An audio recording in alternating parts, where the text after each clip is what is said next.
பேர் பத்மஸ்ரீ. நான் ஹைதராபாத்ல இருந்து பேசுறேன். நான் 5ஆம் வகுப்பு படிக்கிறேன். தசரதர், ஸ்ரீராமர், பரதர், லக்ஷ்மணன் நால்வருக்குள் பாசம். தசரதர் ராமர் பாசம்.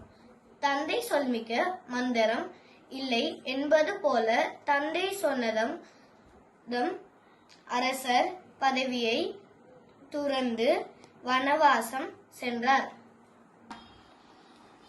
ராமர் பரதர் ராமர் மேல் கொண்டு பெற்று மற்றும் அன்பு கட்டளையால் அரசு பதவியை ஏற்றார்.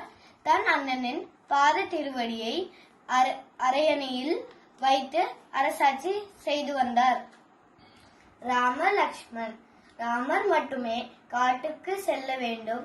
ஆனால் அம்மாவின் கட்டளையாலும் அண்ணனின் மேல்கொண்டு பாசத்தால் லக்ஷ்மணனும் வனவாசம் சென்று ராவணனை அழிக்க உதவி புரிந்தார். நன்றி, வணக்கம்.